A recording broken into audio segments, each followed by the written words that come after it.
Okay, I thought it would be closed by now. Anyway, we are in the Syrian monastery of Saint Mark.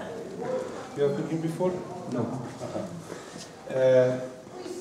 We do not have greater doubt as to the concept that this was the home of Saint Mary, the mother of Saint Mark the Evangelist. It was to this home that Saint Peter, after the decapitation of Saint James, the brother of Saint John, here at the Citadel, since the king saw that this pleased the Jews, he then wanted to do the same thing to Saint Peter. So he had Saint Peter arrested, and Saint Peter was in the Citadel, in the prison. And in a miraculous way, the prison was opened, and an angel led Saint Peter out of the prison. And it was not until he was out in the street that he realized that this wasn't a dream, that he really had been freed from the prison. And what does one do when one escapes from prison? He goes to the closest house that he knows that would be friendly to him and would open the door. So the Citadel is very near to here. In fact, I would hope that when we leave here, we will go to the Citadel. And from the Citadel, he came to this house, and then we have what I always consider the funniest incident in the Bible. He's knocking on the door. Everyone is praying all night for his salvation.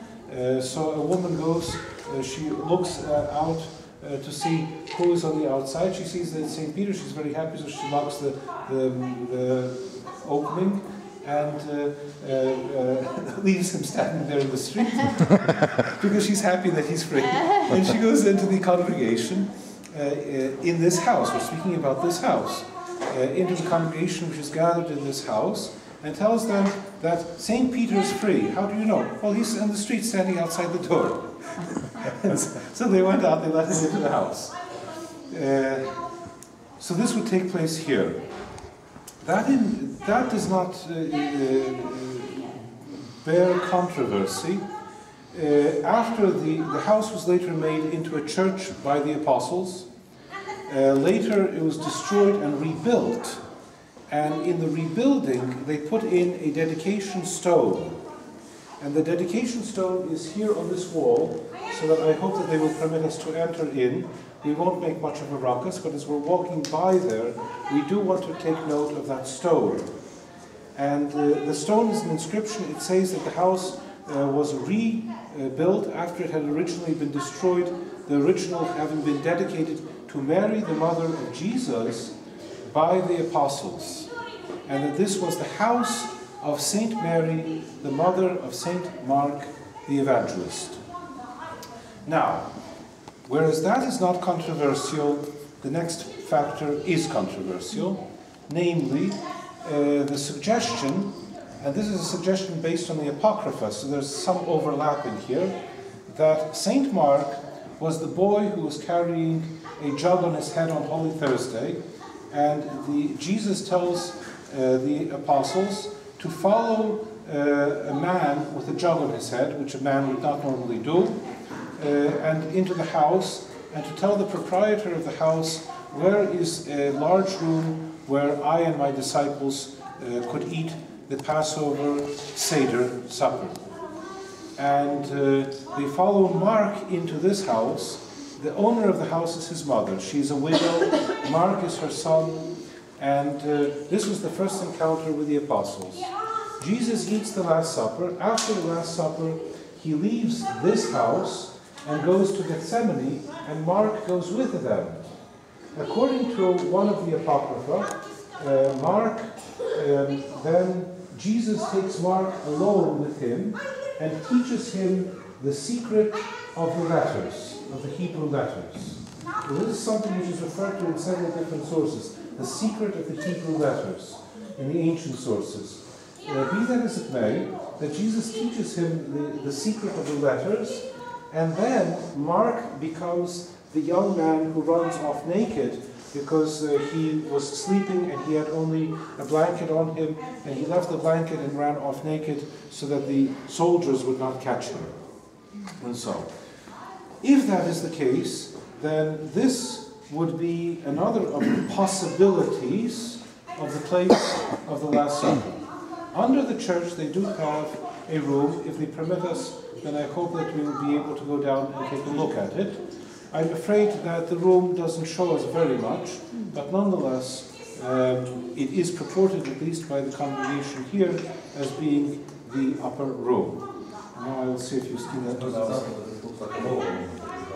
Yes, because everything goes under now. Whether we should or not, we're dead.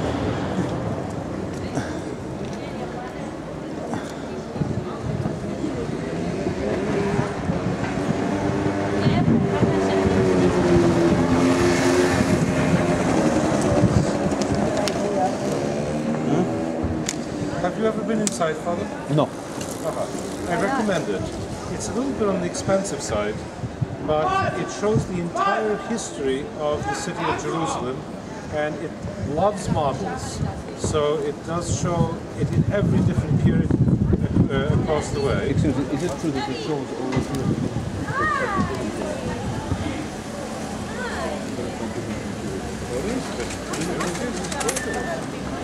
Anyway, now that we're all here, what we have before us, this is the Citadel. It is from here that St. Peter went to where we just were. So you see it's not far, it's just the typical winding streets of Jerusalem.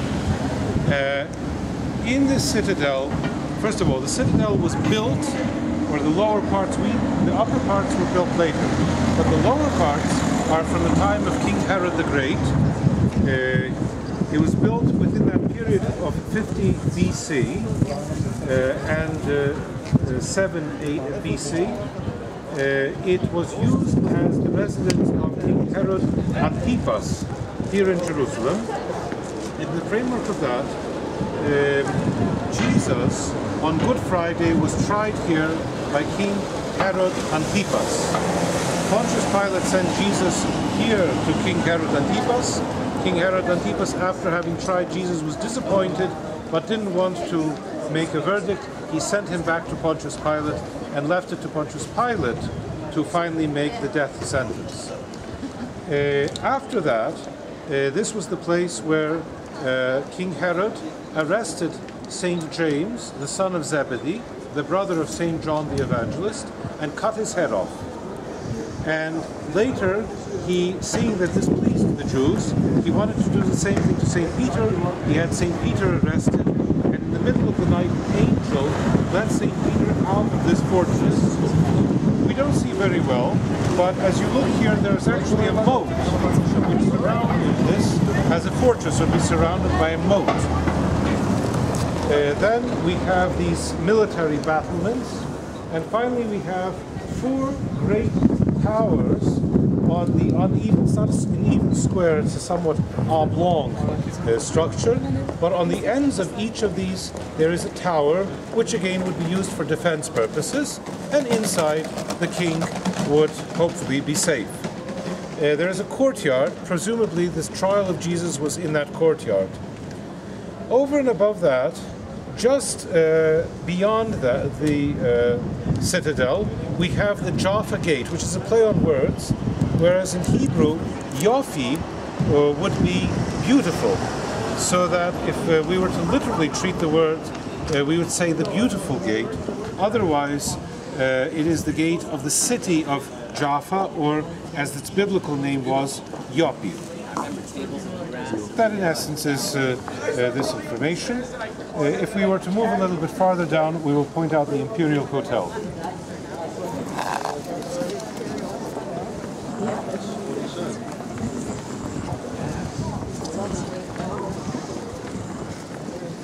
Where we're staying?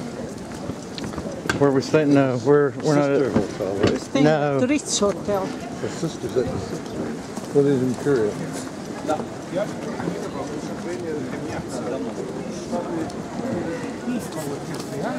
Nie, przy fontannie, a zawsze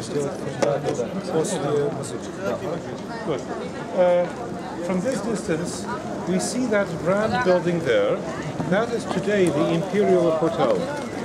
Patriarch Nicodemus, who was between 1880 or 1881 and 1892 or 1891.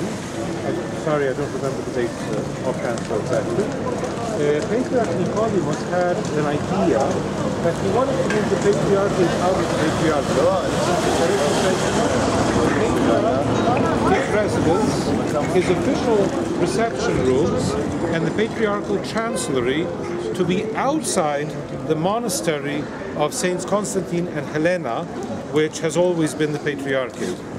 And this was supposed to be the building of the patriarchate, including the balcony from which his beatitude could address the crowds gathered below the balcony, something in the style of the Roman pontiffs. However, only he had that idea, and his successor, Patriarch Gerasimus, already was not interested in that proposal, and for lack of a better idea, they turned the would-be patriarchate into a hotel, the Imperial Hotel, and it still continues to function to the present day.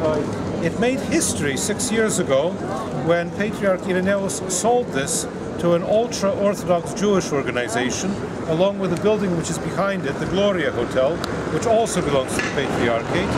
And then that caused him to be thrown off the throne, and Patriarch Theophilus to be elected. And one of the conditions was that the Patriarchate, the Greek government, had to pay almost $1 billion to buy those buildings back. So they were bought back? Yes. Why? Because here, if anyone sells anything to the Jews, it's a death sentence. They're worthy of death.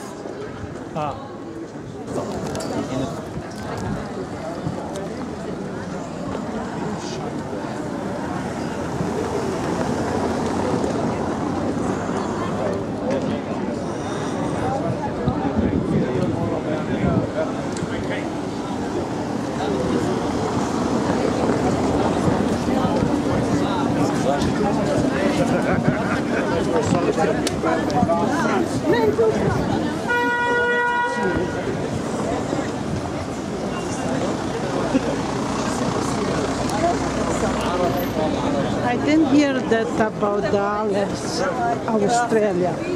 Oh, the guy that sold the property, he moved to Australia, and the Arabs went after him and killed him in Australia. Yeah, Sounds like the Cosa Nostra. yeah. What is it? They will get you wherever you go. Yeah. Car folks. Car